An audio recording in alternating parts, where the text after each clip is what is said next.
making yourselves available to the committee today, and I want to place on the public record my appreciation for the classified briefing that you gave the committee earlier in our inquiry, which has been very helpful in forming our thinking about these issues.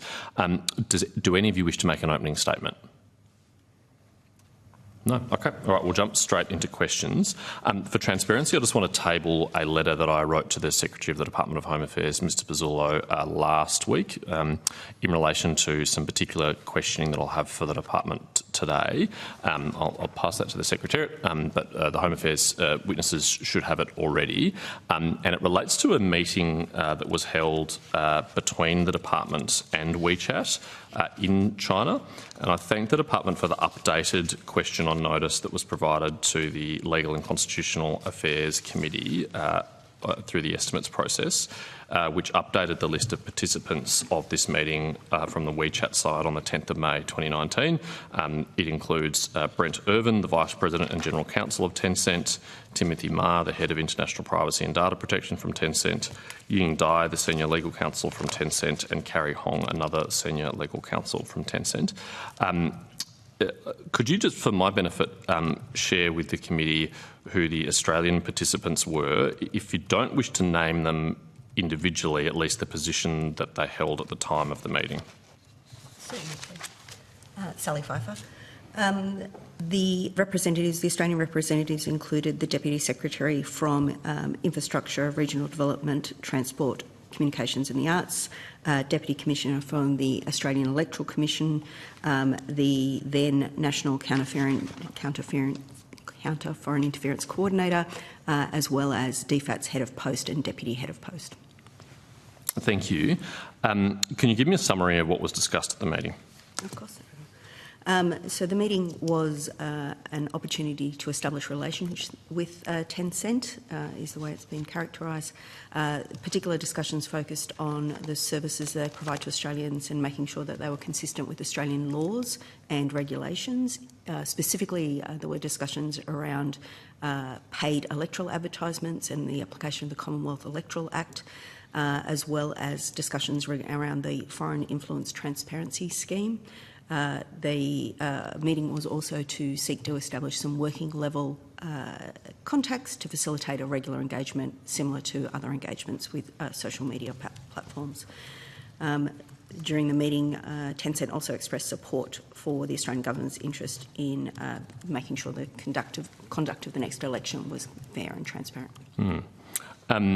Can you, how would you characterise the meeting? Was it a generally a cooperative meeting? What would the characterisation be? So, instead of noting that I was not actually present at the meeting, but I have reflected on all the records from the meeting, I would characterise the notes as being a generally open dialogue just to establish an initial relationship, so very much in the sort of opening engagement sort of stage. Could I ask that on notice you provide a copy of those notes to the committee with any necessary redactions to protect the privacy of individuals if that's appropriate, but a copy of the notes would be helpful, any kind of meeting summary or documentation of it. Am I right in understanding that this meeting took place before the then Prime Minister, Mr Morrison, established a WeChat account? So the meeting occurred on the 10th of May. Yes. 2019. But that wasn't my question. I don't know what date. You don't know what date he established. Okay. Was the establishment of a WeChat account by Mr Morrison one of the topics that was discussed at the meeting? Not in any of the records. That is not indicated.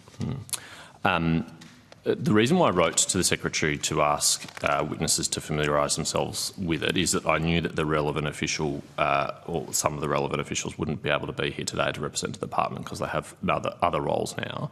And I hope that, other than just reviewing the records, you might speak to the people who were at the meeting, particularly the CFI coordinator, given that you're now the acting CFI coordinator.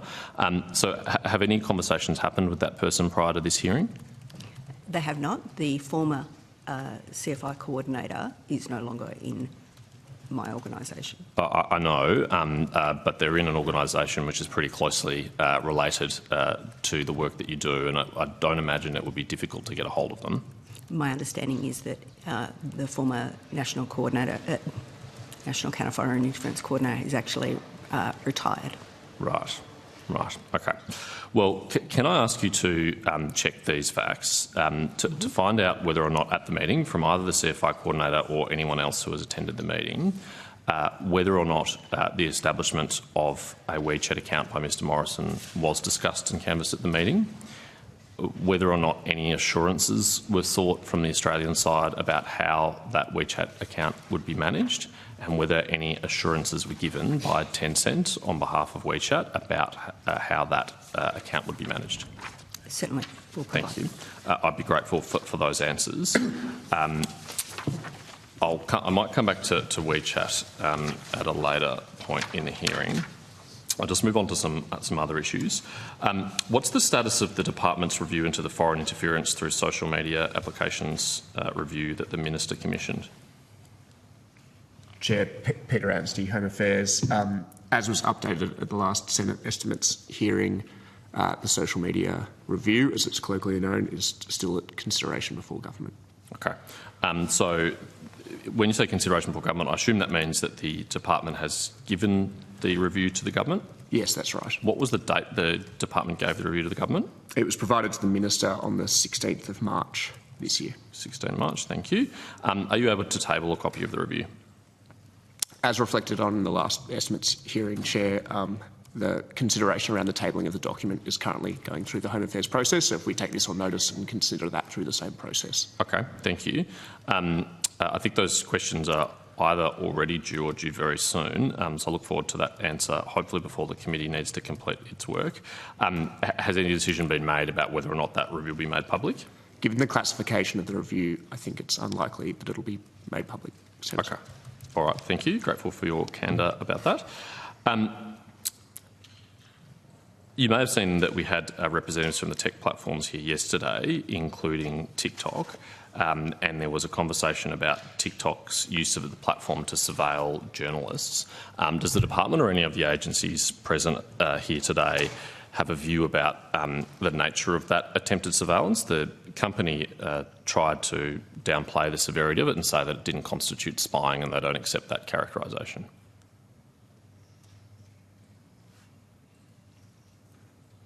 Is anyone able to talk to what technically occurred in that case? I know this is an issue that you would have considered as part of your recommendations to the government about whether the app should be banned from government-issued devices, so I imagine it's been considered. Anyone? No? Okay. I might try and pursue that with the Attorney General's Department then. Was any of the departments or agencies present involved in the provision of their advice under the Protective Security Policy Framework to ban TikTok? Senator, Abigail Bradshaw, ASD provided technical assistance to the Attorney General's Department in the preparation and drafting of the technical advice in that advisory or directive. Thank you. Can you provide any further detail on the security or privacy risks that informed that directive? Senator, I can. ASD's technical advice centres on its analysis of the business model which is employed by TikTok, which, like other social media platforms, operates on the basis of collecting user information. That information and data collection includes data, user-generated content and device data. The application can also identify other applications in use on the device and any browsing activity undertaken within the TikTok web browser. The other data may include users' names, email addresses, phone numbers, contacts, photos, user IDs and ad identifiers and data stored in the device clipboard while TikTok is in use. Device data may include SIM card and IMSI numbers, device type and model, language, time zone, unique device IDs, running and installed apps, IP addresses, telecommunication provider details and details on the same network, or devices rather on the same network. And together, obviously, in aggregated form, that creates quite a unique fingerprint in terms of the device. That analysis of the risks associated with the type of data which can be generated was shared with and informed the architecture of the advisory, including the detail of the security mitigations which are detailed in the AGD advisory. I should say that those risks are also included in advisories published by ASD for the public. They include an advisory titled Security Tips for Social Media and Messaging Applications, which include detailed advice for all Australians on the types of data which can be collected. Security Tips for Personal Devices, first published in September 2012 and last updated in 2021. And further advice in, I think it's supply chain risks. Finally, and not so much technical, but associated with the technical risks is the risk of foreign ownership.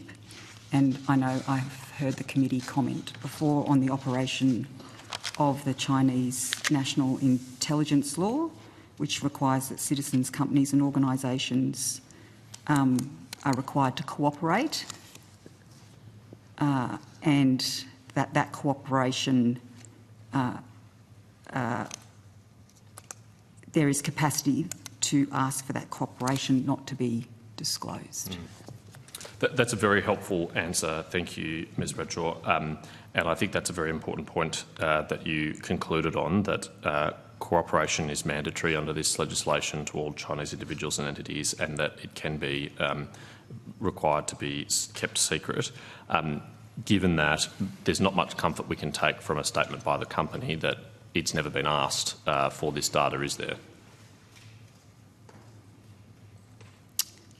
I have not seen technical controls which would provide a basis for technical advice that the risks of sharing data are adequately mitigated.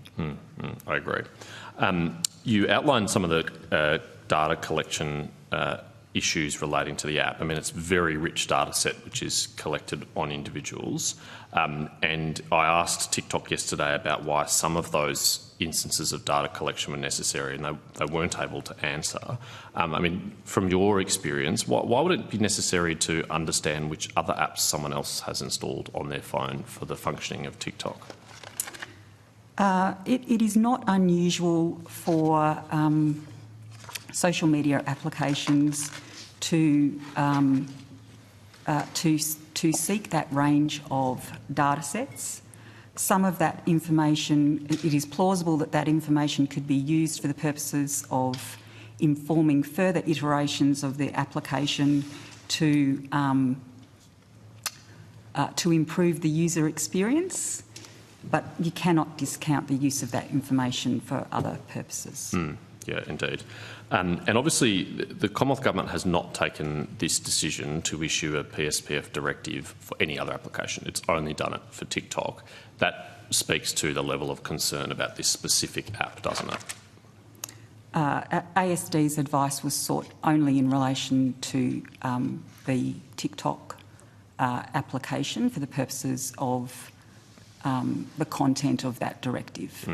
So when TikTok says we're just like any other app and there's nothing different about us, it doesn't seem to hold to be true.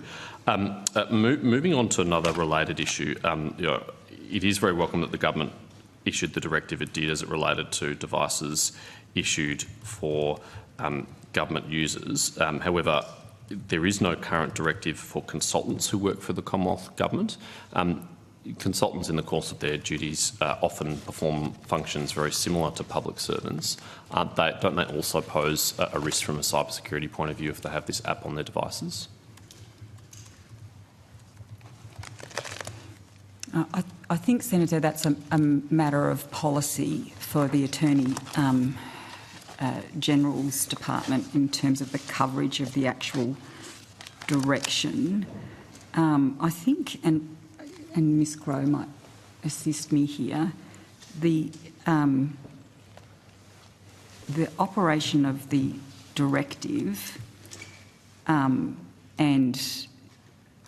its application to government devices goes to, as I mentioned before, the potential for access to other applications on the device, including government applications, like, for example, contacts or calendar. Or email. Yes, Senator. Yeah. I thought one of the most interesting things about the directive was the advice given to users if they want to seek an exemption to continue to use the app, recognising that there might be some limited circumstances where that might be necessary. Can you just briefly outline, as I understand it was based on ASD's technical advice, the kind of mitigations that would be necessary for a government user to put in place if they wanted to use the app? I'll ask Ms Crow to answer that question. Sure. Thanks, Senator. In answer to your question, should a government agency determine that there is a legitimate need for the use of the TikTok application, our advice was that we recommend that application is installed and accessed only on a separate standalone device, which would mitigate the risks of that application being run on a government device. Also, to ensure that that standalone device is appropriately stored and secured when not in use, and to also ensure that metadata has been removed from photos, such as location details of those photos being put onto the app, and minimise, where possible, sharing personally identifiable information in relation to their work as a government official. Those are the mitigations that we've put in place. The other one I would flag is in the case of agencies who use BYOD, so bring your own device, those agencies, we recommended that they ensure that they have really non-persistent remote and strong remote access solutions so that native applications on that device are not used for government information. Yeah, that's a pretty extensive list of mitigations. Effectively, the device has to be clean of any other government data. It should be only used for the purposes of using this app, and that it has to be securely stored. Can you just explain what you mean by securely stored? Yeah, so for the purposes of dealing with sensitive meetings or sensitive conversations, not having those devices present within the room or secured appropriately in office areas. So, I mean, that speaks to the level of concern about this app in the limited circumstances it could be permitted to be used, that such extensive mitigations are necessary. Turning to the department, this is obviously an adequate solution for now for government users, but there are 6 or 7 million Australians who also use this app, and it's not going to be practical for them to have a separate device which they use TikTok on, nor are they going to be able to store it securely and take all the other data off it. Australians aren't going to rush out and buy another phone to use the app. What are the kind of solutions that the government is considering to fix this problem for Australians at large? I think the first point to reflect on, Chair, is that the risk is particularly prevalent for government officials, as you've recognised. So if you look at the risk as it might apply across the economy or the broader society, that's going to be a range of circumstances from individual citizens through to government officials or otherwise. I won't reflect on what government might be considering in terms of future policy, but we're alert to that dynamic, that the risk ranges depending on where the application is being used and how. I mean, if you're a journalist or a human rights activist or a researcher working on abuses of human rights in China, it would be a particularly acute risk for you, akin to what it would be for a government user, wouldn't it? There'd be a different level of risk. I'm not sure whether it's the identical equivalent risk, but yes, different use cases will present different levels of risk, that's right. And of course there are kind of aggregate risks that we face as a society at large that might not concern an individual user so much but should concern us from a public policy point of view, like the mass data harvesting that the app can do and the power of that data in the hands of an authoritarian state. I think to the Acting Director-General's point, there are a lot of applications that can collect a huge amount of data. So in considering the use of collection and use of that data, it applies across a broad range of applications. So I don't think that risk is unique to any particular app. Not all of them are beholden to authoritarian states though, and subject to their extrajudicial control. No, indeed. So it does present a higher risk with an app like TikTok, doesn't it? I think it depends on the use case, Senator. There's also the risk of foreign interference through the platform. There's been evidence by independent researchers like the Australian Strategic Policy Institute, among others, who've demonstrated that content favourable to the Chinese Communist Party is rife on the platform, and the content critical of the Chinese Communist Party is often hard to find on the platform, has been censored in the past. We know from the leaking of internal censorship guidelines from the company that they sought out sensitive terms like Tiananmen Square and other issues like that, Tibet. That does present another aggregate risk to society at large, doesn't it, that potential for foreign interference?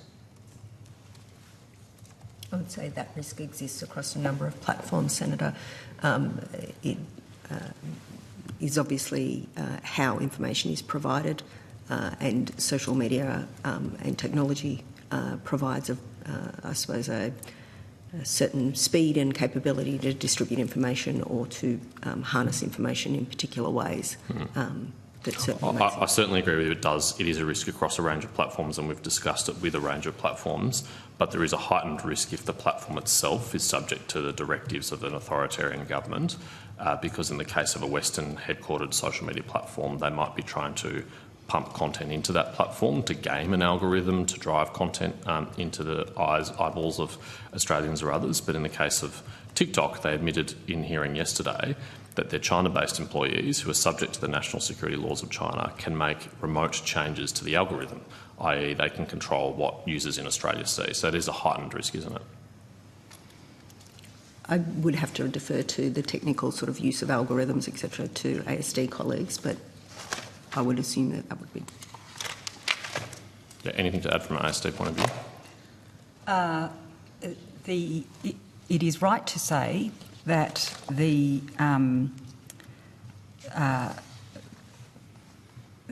application and its operation is, of course, controlled by the makers of that application and can be changed in various iterations. And of course, the owners of that application control the collection, storage, and transit of that data. And in the case of TikTok, reports by ASPI in 2020 and 2021 have found that when you're searching the hashtag Xinjiang, 5% of the content is critical of what's happening in Xinjiang and 95% of it is positive. That doesn't seem to be in line with the evidence presented by human rights groups like Human Rights Watch and Amnesty International or the United Nations or governments around the world who assess that it's likely that there's crimes against humanity or even genocide taking place in Xinjiang. It's suspicious, isn't it, that that content is overwhelmingly supportive of the CCP agenda on a platform which is controlled by a company beholden to the CCP? I think we should let ASPI speak to the veracity of their report, Senator. Okay, fair enough. This is a recurrent issue that's, as you've all said, prevalent across a number of applications, and not just applications, but hardware as well. We've seen this in relation to cameras manufactured by Hikvision and Dahua, drones manufactured by DJI, as well as WeChat and other applications. Is the government considering, or has the department provided advice to the government on a more holistic approach to dealing with this problem? Mindful that the focus of the committee is on social media in particular, Senator, and some of those use cases sort of fall outside that. Certainly the government contemplates the risks that apply across a suite of different technology use cases in collaboration with our colleagues at Signals Directorate. So, yes, we look at a broad range of risks as they apply to technology use cases. Yeah, I cite those other examples just to make the point that authoritarian vendors, whether they're software vendors or hardware vendors, present a range of risks to both Commonwealth users, as we've seen in the bans of those apps, and society at large. And so I'd be interested in if the department has provided any advice to government about how, rather than kind of what has been characterised as a whack-a-mole approach, we come after the fact and deal with these problems after they're raised, a more proactive approach could be put in place on these issues.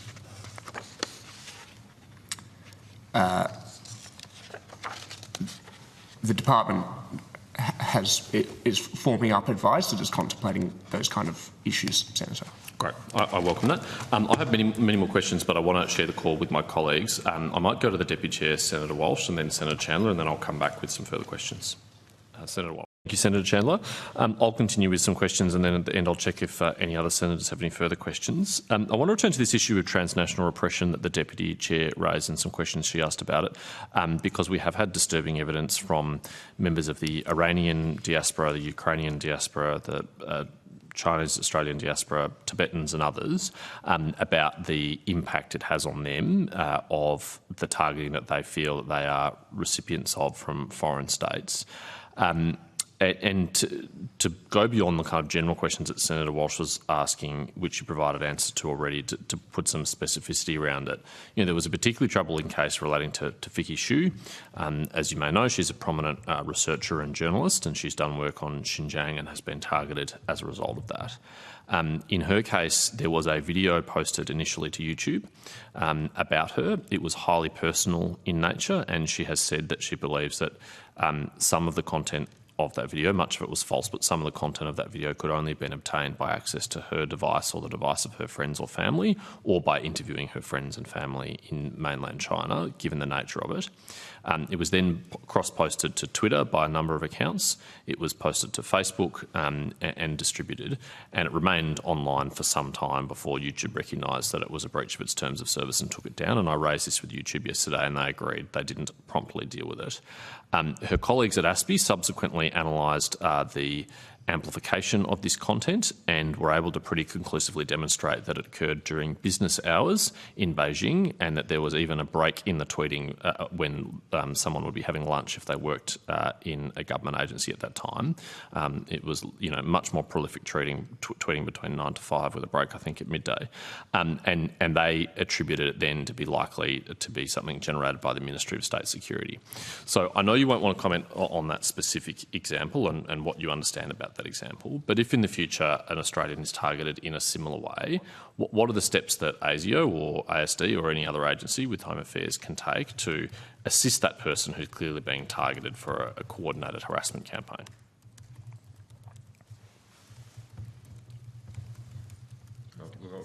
As you noted, Senator, I won't comment on the specifics of the Zhu case, but it's definitely true to say that a form of foreign interference can be to spread false content designed to damage the credibility or reputation of an individual.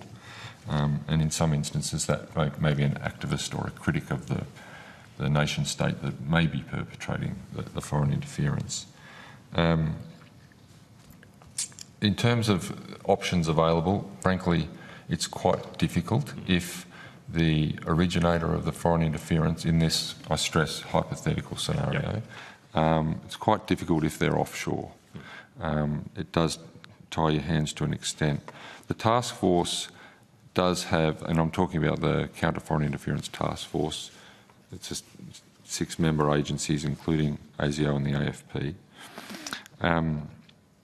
We do have a range of options. If an individual, a foreign national, is involved and happens to be onshore, we can make recommendations in the form of, advice that the visa be revoked. That may assist. At another end of the spectrum, and I encourage you to explore this with AFP, ASIO could support law enforcement to work towards a prosecution, but again, very difficult if the perpetrator's offshore. There are other things we do in the course of our engagement, so we can engage with victims as well as perpetrators of foreign interference or people that we believe are likely to be involved in perpetrating foreign interference.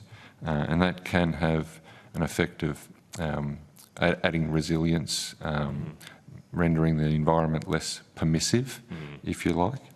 And I obviously wouldn't go into the nature of those engagements. They're sort of confidential by their nature. But I guess the point I'd leave you with is that the task force has a range of options at its disposal to seek to disrupt and reduce the harm from foreign interference, including what we call community interference or transnational repression. Yeah, thank you. That was a very helpful answer, and I certainly agree with your assessment that this is a challenging problem to deal with, particularly if the perpetrators are offshore. And I also appreciate that sometimes the victims of the targets of this will believe that it's state-sponsored, and it often may be, but in some instances it might not be. It might just be nationalist supporters of that particular regime who are kind of spontaneously engaging in this activity, and I imagine it would be difficult for ASIO and partner agencies to successfully attribute and to differentiate when this is just the 50 Cent Army or whether it's a foreign agency who's doing this. Without going into any specific cases, does ASIO, through the CFI task force, try and identify sources of foreign interference and differentiate between this being spontaneous or a campaign that's being waged by a foreign agency? Yeah, because if it's not by or on behalf of a foreign power and it's not being conducted covertly and deceptively, then by definition it doesn't sit within our remit. So absolutely we need to consider that.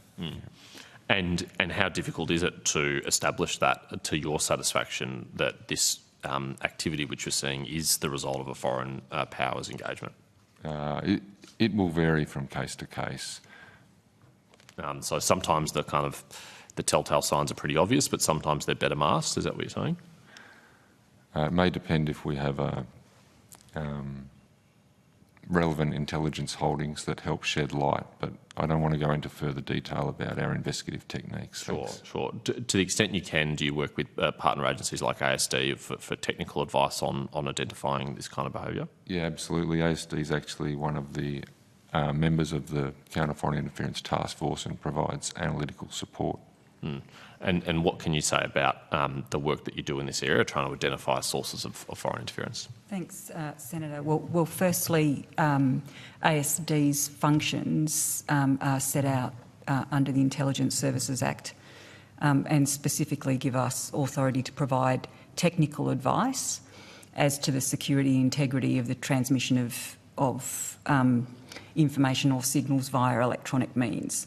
So we do not have a function in relation to content in the sense of misinformation. I think that's the first point to make. So our role is to provide technical advice in relation to the security, for example, of applications and their settings, perhaps consistent with the example that I've given you in relation to our analysis of social media applications. I think what Mr Noyes is referring to also is, of course, ASD's signals intelligence function and of course we have a role in the production of classified intelligence which meets the Australian intelligence objectives and that is the limit of what I'll share with you today. Yeah, look, I understand in this context you are limited in what you can say, and I'm grateful for the answer that you've given already. Just to explore a bit further, ASD, as we've discussed in other contexts, is involved in helping to attribute cyber attacks sometimes so that the Australian government can make decisions about what to do about it. You are providing, I gather, similar sort of advice in this instance, helping to attribute that we think this is this actor or that actor, or we don't think this is a nation-state actor with ASIO? Yes, Senator. If I can qualify, though, that analysis from a cyber perspective will relate, for example, to our analysis of the means of unauthorised access or the exploitation of particular technical vulnerabilities. So it is more on the signals intelligence side rather than the cyber security side when you're trying to make an assessment about attribution of a particular act? Our advice will draw on the full range of expertise across the Australian Signals Directorate, but as I've said, our analysis and our assistance does not go to the nature of content, any assessment as to whether that is misinformation or disinformation, but rather to what are the technical attributes. So if there's coordinated inauthentic accounts on a platform which you can identify have originated from a particular jurisdiction or have a particular characteristic, that might assist you in attributing it to a particular foreign actor. If ASIO or any of the other agencies were to seek our assistance with technical analysis, we would provide that assistance. Okay, thank you. Coming back to ASIO, when you do identify that this looks like it's foreign interference activity, but it is taking place offshore, so the law enforcement options are limited to us, do you work with the platforms themselves and alert them to it and say, we think this is foreign interference attempt, you should consider taking it down consistent with your own platform rules? In terms of taking down of content, I defer to other agencies. There'll be circumstances where to advance an investigation, we would reach out to a private sector entity. But again, the agreement when we do that is that we keep those engagements confidential. That could include social media companies, though. Yeah, of course. One of the excuses or complaints that the platforms sometimes make, and they are varied in their size and their sophistication, their technical capabilities, is we don't necessarily know what's on our platform and where it has originated from, and we want more intelligence from partner agencies in government to tell us that we've identified this content on your platform. It looks like it's originated from this foreign agency. You should do something about it. So I'm just seeking to understand whether that relationship does exist and is occurring currently. Yeah, so one of the challenges we'd have there is that even in those circumstances where we can identify it, providing that intelligence to individuals or companies that don't employ individuals with clearances is a real challenge for us. So we would provide an assessment, including to policy agencies and agencies that have a more overt engagement with social media companies. And then it's a question of whether that material can be used, and quite often it can't. Yeah. Does Home Affairs ever conduct this kind of liaison work on behalf of the CFI task force or other agencies when it's been brought to your attention? Do you reach out to your contacts in the industry and say, we've identified this content on your platform? CFIC sits very separate to the task force itself, the CFI task force, who undertakes investigations, operations, disruption activities and those sorts of things. They have the capacity to engage with whomever they need to for the purposes of their investigations or processes that they wish to undertake. And I understand the Attorney General's Department, which includes AFP, which is the other lead member of the task force, is available later. You may wish to take up But to my question, does Home Affairs raise issues with social media platforms about content that's identified through an investigation? We don't undertake referrals about specific pieces of information in relation to foreign interference. Our engagement with social media platforms is to the level of the broader understanding of mis and disinformation and how it could be used and the processes that the social media platforms might themselves look at in terms of their terms of use and the referrals that they receive regarding concerns. So you don't currently, but perhaps you should. I mean, when we have someone who's come forward and made a report through the National Security Hotline that they believe they're being harassed by a foreign agency, CFI Task Force or one of the agencies within it investigates it and identifies that it is. And then there seems like a break in the chain if someone doesn't then say to YouTube, you've got this content on your platform or Twitter or Facebook or whoever that we believe is from a foreign intelligence agency and it's harassing an Australian citizen to try and coerce them into silence. I mean, surely that's a flaw in the system if no one is doing that currently. Is my understanding right of your evidence that that's not happening? I mean, We aren't making specific referrals to social media platforms You regarding... are making specific We are referrals. not. You are not? We are not. Right. That is correct. What prevents you from doing that?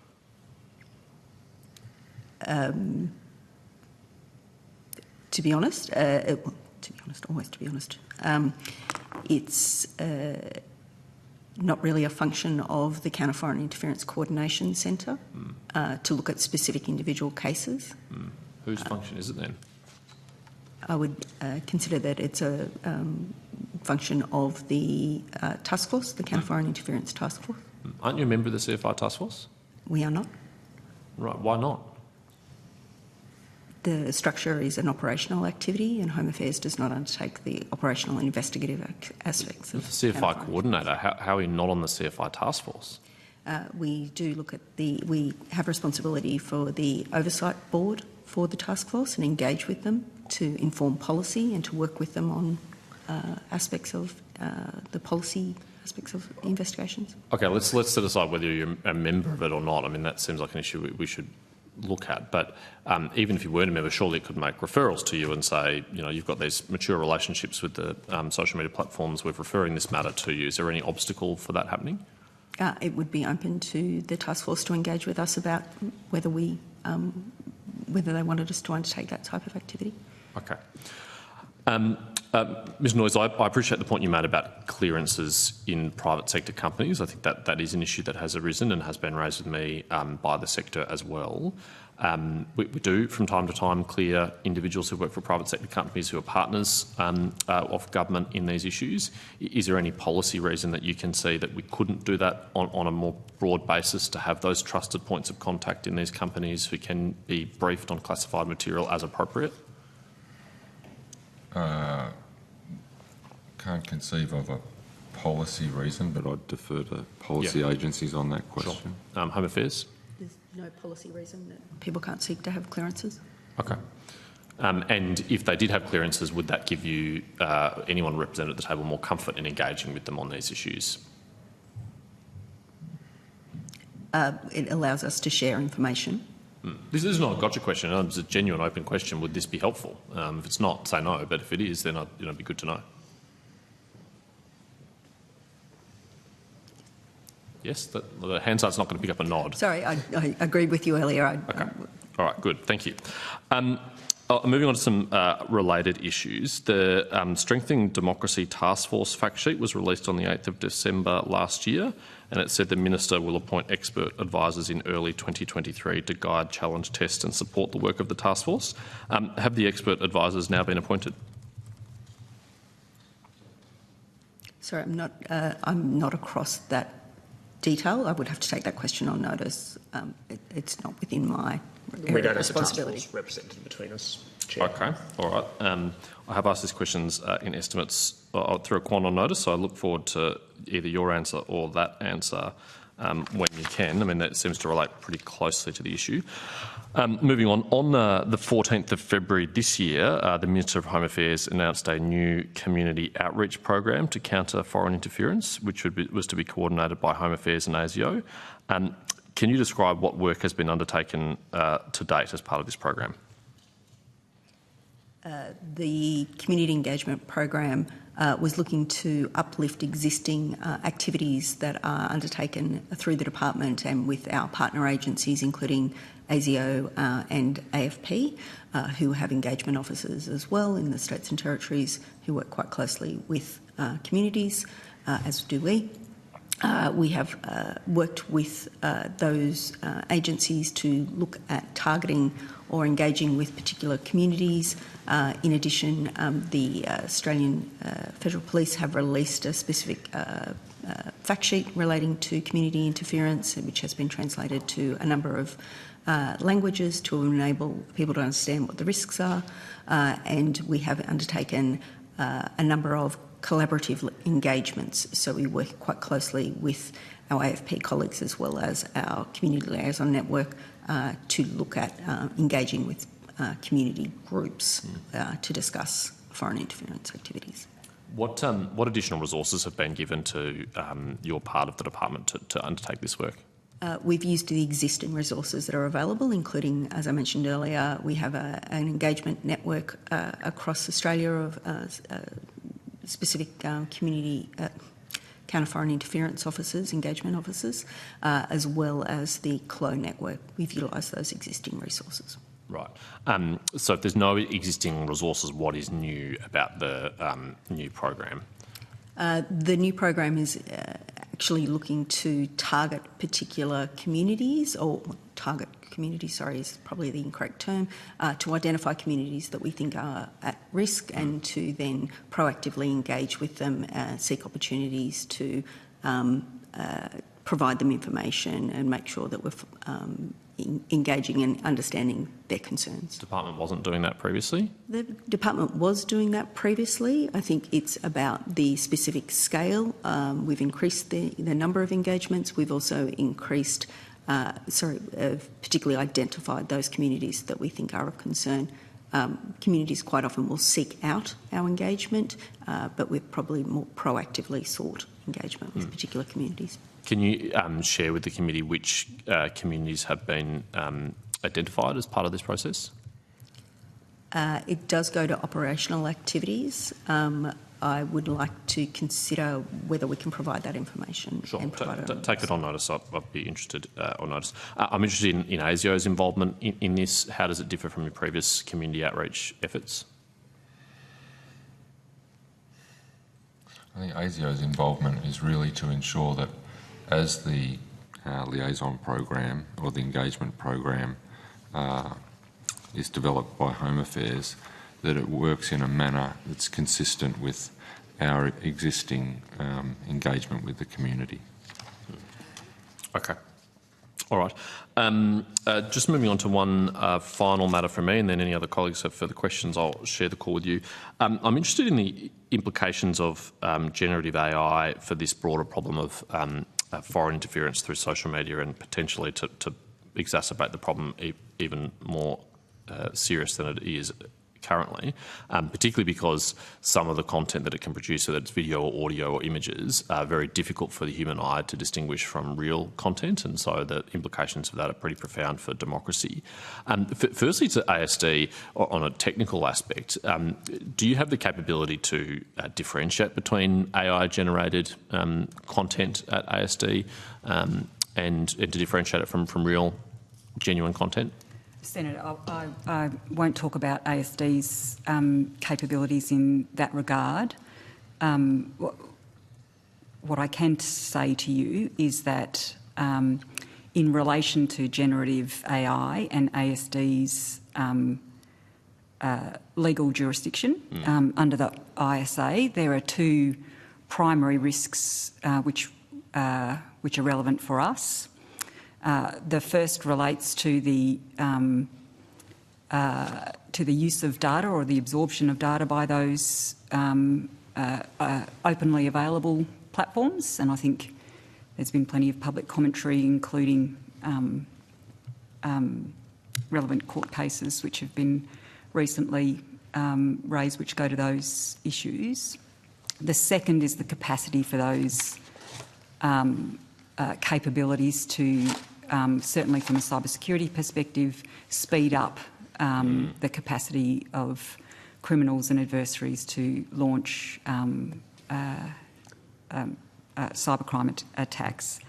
In terms of government, the whole of government lead on AI is the Department of Industry in conjunction with DTA, and ASD has provided advice as sought from a technical perspective to that department. Okay, great.